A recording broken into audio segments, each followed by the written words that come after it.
Good morning बच्चों आज हम आपको हिंदी की कक्षा में गद्य प्रकरण के अंतर्गत महादेवी वर्मा का लिखा संस्मरण गिल्लू पढ़ाऊंगी।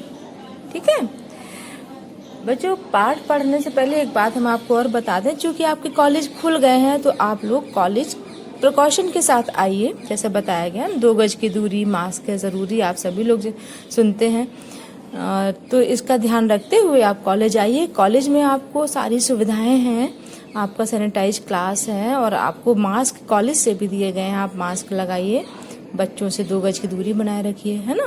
लेकिन कॉलेज अवश्य आइए। जैसे मैंने पिछली कक्षा में आपका एक पाठ पढ़ाया था जिसका मैं आज वीडियो भेज रही हूँ, तो ये 2-2 बार एक वीडियो के माध्यम से आप बेहतर पढ़ सकते हैं, बार बार देख सकते हैं, बट क्लास में पढ़ने की बात ही बच्चों अलग होती है। तो मैं चाहती हूँ कि चूँकि इस समय हमारे शहर की स्थिति कोरोना को लेकर भी ठीक है, संक्रमण घट रहा है, तो आप लोग पूरे प्रिकॉशन के साथ कॉलेज आएँ। ठीक है, तो आज हम आपको पढ़ा रहे हैं महादेवी वर्मा का लिखा संस्मरण गिल्लू।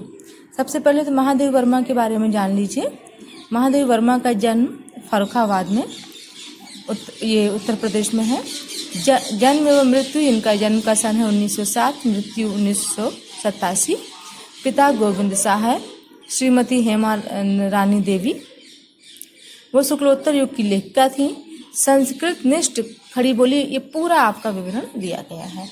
ठीक है, आपको इसमें क्या करना है कि आपको महादेवी वर्मा की जीवनी लिखनी है और तैयार करनी है। महादेवी वर्मा ने कविताओं के अलावा कई संस्मरण लिखे, रेखाचित्र लिखे, रिपोर्टाज लिखे, तो इसको आपको ध्यान से देखना है कि क्या क्या, जैसे उनकी ये कविताएं हैं, ये निबंध संग्रह है, ये लिखा हुआ है। छड़दा श्रृंखला की कड़ियाँ, अबला और सबला, साहित्यकार की आस्था,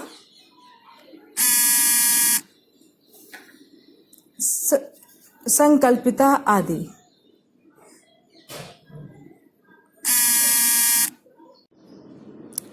तो ये तो इनके थे निबंध संग्रह। और अब हम आपको बताते हैं रेखाचित्र। रेखाचित्र में अतीत के चलचित्र, स्मृति की रेखाएं। संस्मरण में पथ के साथ ही मेरा परिवार, स्मृति चित्र संस्मरण है। ठीक है, तो ये जो आप गिल्लू कहानी पढ़ेंगे वो इनके मेरा परिवार नामक संस्मरण से लिया गया है। भाषण संग्रह, संभाषण, संपादन, चांद पत्रिका और आधुनिक कवि का विद्वता के साथ संपादन कार्य। ठीक है, आलोचना में हिंदी का विवेचनात्मक गद्य तथा यामा और दीप शिखा की भूमिकाएं। काव्य संग्रह, चूंकि कवित्री के नाम से ज्यादा जानी जाती हैं, तो निहार, नीरजा, रश्मि, सांध्य गीत, दीप शिखा, यामा, सप्तपर्णा, प्रथम आयाम एवं अग्निरेखा इनके काव्य संग्रह है। ठीक है बच्चों, तो ये इनकी रचनाएं थी, इनको विशेष रूप से आपको देखना है और काव्यगत सौंदर्य देखना है। अब हम आपको पढ़ा रहे हैं इनकी कहानी गिल्लू। गिल्लू का मैं एक संक्षिप्त वर्णन आपको दे रही हूँ कि गिल्लू जो नाम है एक छोटे से गिलहरी के बच्चे का है। क्योंकि इनके संस्मरण मेरा परिवार से ये कहानी ली गई है, ये संस्मरण लिखा गया है।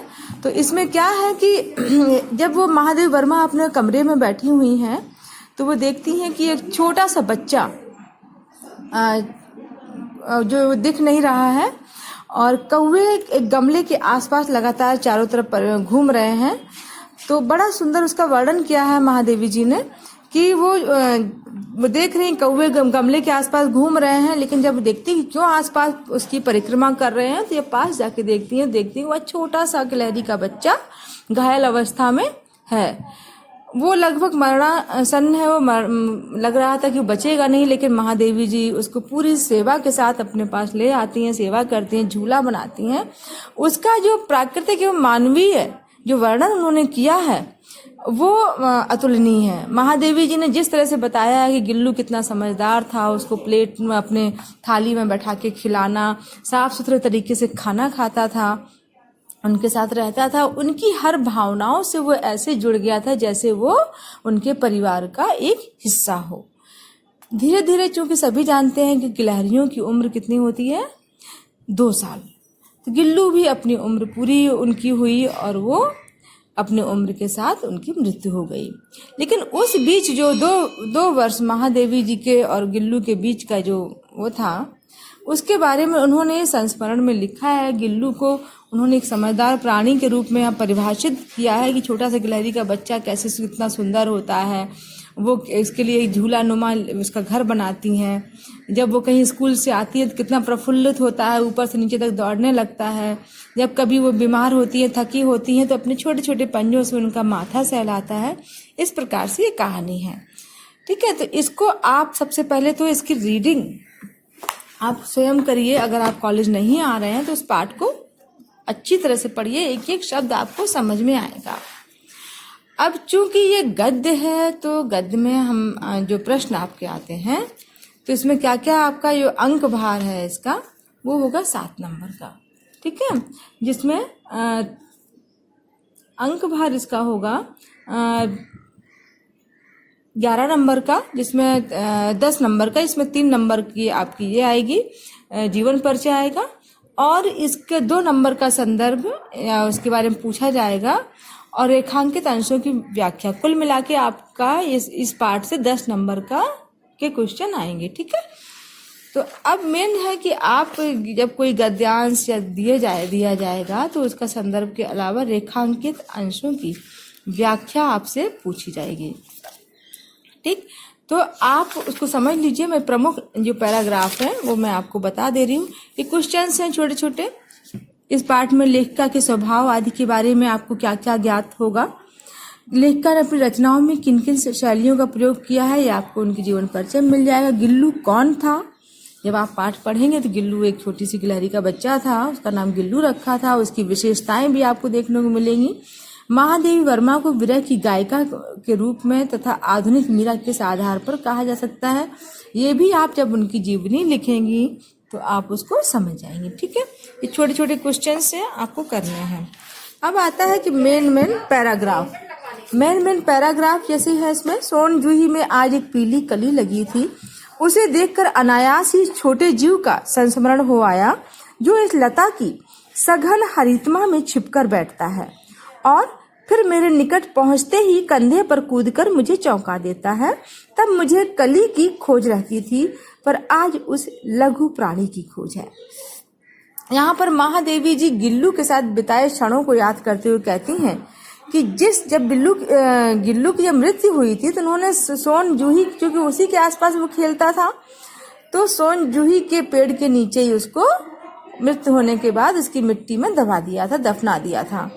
तो जब वो सोन जूही में एक पीली कली यानी जब आती है तो उनको लगता है जैसे गिल्लू उस कली के रूप में आया हुआ है और उस कली को देख के ही उनको गिल्लू की याद आ गई, छोटे जीव का स्मरण हो आया जो इस लता की, मतलब सोन जूही की जो लता है उसके नीचे उसकी हरियाली में छुपकर बैठता था। बच्चों मैं आपको व्याख्या बता रही हूँ, ध्यान से सुनिएगा। फिर उस निकट महादेवी जी के निकट कंधे पर कूदकर चौंका देता था, जैसे वो कहीं खोई हुई होती तो दौड़ के कूद के आता था, चौंकाता था। तब मुझे कली की खोज रहती थी, पर आज इस लघु प्राणी की खोज है। तो वो कहती हैं कि तब मुझे रहता था कि सोन जूही में नई कली खिली, लेकिन आज मुझे उस कली को देखकर गिल्लू की याद आ रही है ना बच्चों। उपयुक्त गद्यांश का संदर्भ लिखिए। संदर्भ तो आप जानते हैं कि प्रस्तुत पाठ हमारी पाठ्य पुस्तक हिंदी के गद्य प्रकरण के अंतर्गत गिल्लू नामक पाठ से लिया गया है और इसकी जो लेखिका है उस महादेवी वर्मा जी है। ठीक है, गिल्लू की समाधि कहाँ दी गई थी? सोन जूही की कली के पेड़ के नीचे या उसकी लता के नीचे। रेखांकित अंशों की व्याख्या हमने आपको बताई ही है।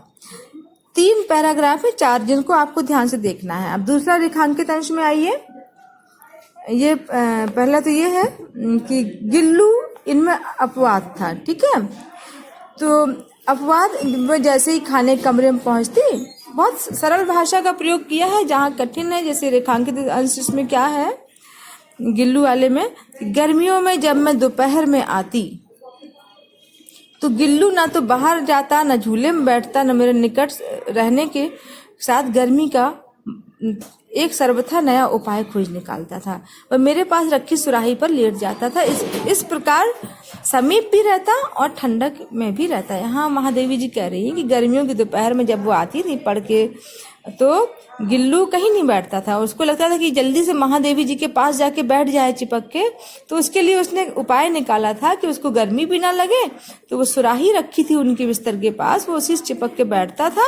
उससे उसकी दोनों समस्याएं खत्म हो जाती थी कि एक तो महादेवी जी के पास भी रहता था और ठंडक में भी रहता था, है ना। ये इसकी रेखांकित अंश की व्याख्या है। ठीक है बच्चों, तो ये आपके पैराग्राफ है। 3 पैराग्राफ आपको करने हैं और ये छोटे छोटे क्वेश्चंस हैं, लघुत्तरी भी हैं, अति लघुत्तरी हैं। जहां आपको कोई समस्या हो वो आप हमसे डिस्कस करिए। जीवन परिचय अवश्य कर लीजिएगा और मुझे काम करके दिखाइएगा। बच्चों, जिन बच्चों के टेस्ट के नंबर अभी क्लियर नहीं हो रहे हैं, 2-3 कॉपीज मुझे मिली हैं, फिर भी 2-3 बच्चों के नंबर अभी क्लियर नहीं है, तो वो बच्चे मुझसे कांटेक्ट करें, ठीक है। और इसी के साथ आज की कक्षा को हम समाप्त कर रहे हैं और आपके गृह कार्य का इंतजार। मेरी एक बार फिर से आप लोगों से ये कहना है कि आप लोग आएं और यहाँ क्लास में आकर पढ़ें। ओके बच्चों, शुभ आशीष।